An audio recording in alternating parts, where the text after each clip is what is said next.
Lay off Jose Mourinho, but Manchester United must bang some heads together because fans deserve better than this.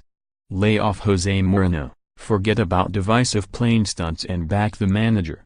Amid the politics between Mourinho and Executive Vice Chairman Ed Woodward, and the soap opera around Paul Pogba's future, Manchester United have lost sight of the most important part of their club, the actual football. It's been open season on Mourinho, but I'm not going to jump on the bandwagon.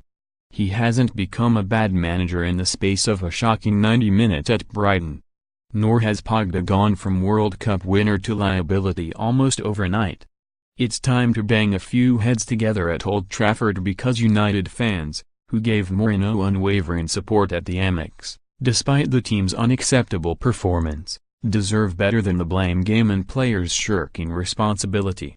In the event of a poor result under Sir Alex Ferguson, I'm sure United would have battened down the hatches and produced a telling response where it matters, on the pitch.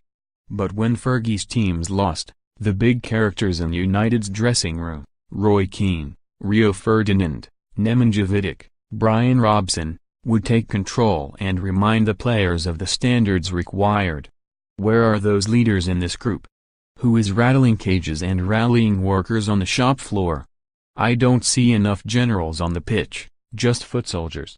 One problem for Mourinho is that he is up against a genius across town in Pep Guardiola. Manchester City's super slick football is the envy of all their Premier League rivals, not just United, but watching the All or Nothing documentary about City romping the title last season. It's interesting that Pep almost encourages his players to hate him if it makes them go out and play better. And a repeated keynote of Guardiola's team talks is telling his players to take responsibility and play with courage. Maybe some players at Old Trafford should watch it and put some of Pep's ideas into action. Mourinho's track record deserves more respect than the hammering he's been taking from some quarters.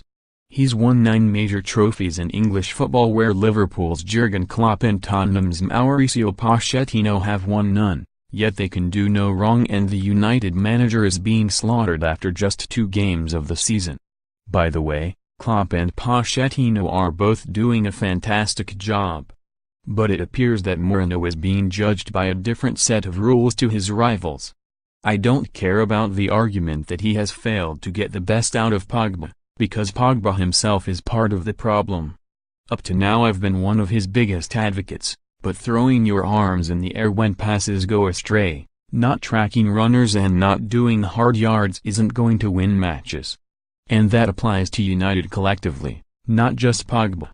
When you play for Manchester United, the biggest club in the world, maximum effort is the minimum requirement, and some of the players' effort levels at Brighton were shocking, way below that basic standard.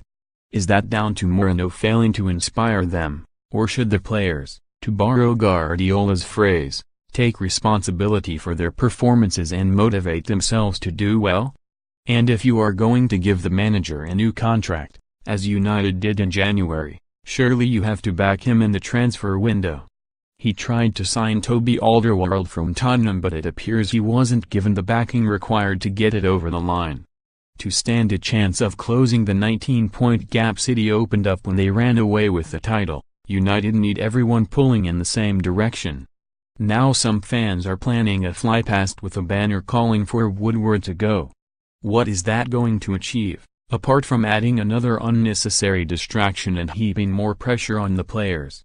Everyone is entitled to an opinion, but it's so easy to take the negative viewpoint before events have had a chance to run their course. If United are off the pace at Christmas, results, in the Premier League, Champions League and Carabao Cup, will inevitably dictate what happens to Mourinho. But it's churlish to write him off after 2 games.